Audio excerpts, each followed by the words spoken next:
ఈ రోజే డౌన్లోడ్ చేయండి. మీ ఫేవరెట్ షోస్ చూడండి. కొత్త పెళ్లి కూతురు అన్న తర్వాత నలుగురు ముందుకి వచ్చేటప్పుడు అలంకరించుకోవడానికి కాస్త సమయం పడుతుంది. అందుకని అరవాలా? మీకోసం ఉన్న పళంగా వచ్చేయాలా?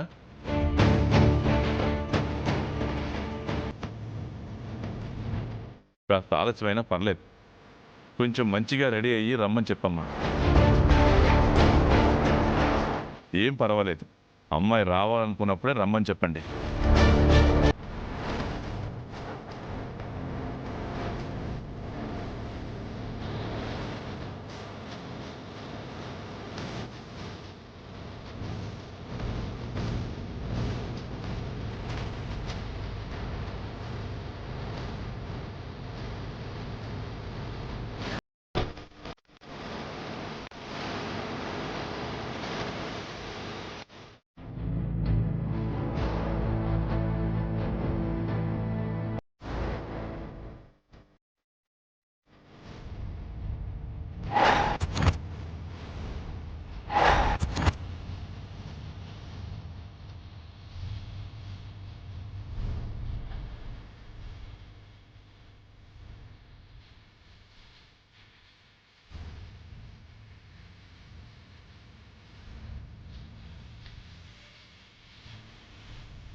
రామ్మా, నీ చేత్తో దీపం వెలిగిద్దు గాని.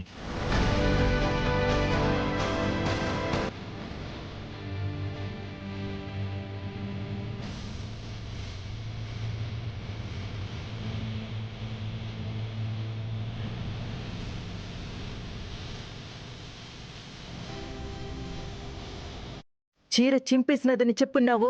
ఈడ చూస్తే చీర బ్రహ్మాండంగా ఉండాది. చినిగిపోయిన చీర మళ్ళీ ఈడకి యాడొస్తుంది? నువ్వు చెప్పిన మాదిరి చూస్తే అసలు చీర కట్టుకోవడానికి పనికి రాకుండా పోవాలి కదా. లేదు వదినా, నేను చూశాను. కావాలంటే ప్రూవ్ చేస్తాను చూడు.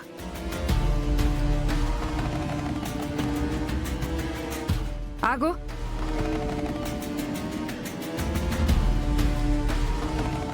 చినిగిన చీరను సెట్ చేయడానికి ఎంతసేపు పట్టిందా మీకు?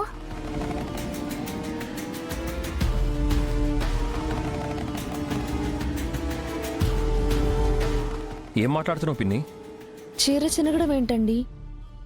అసలు మీరు మాట్లాడే మాటలకి అర్థం ఏమన్నా ఉందా? చీర చినిగిపోవడం ఏంటమ్మా? అసలు ఆ చీర ఎందుకు చినుగుతుంది? బావగారు, మీకు చెప్తే బాధపడతారని చెప్పలేదు. చిరంజీవి ఇచ్చిన చీర కట్టుకోవటం ఈ అమ్మాయికి అస్సలు ఇష్టం లేదు.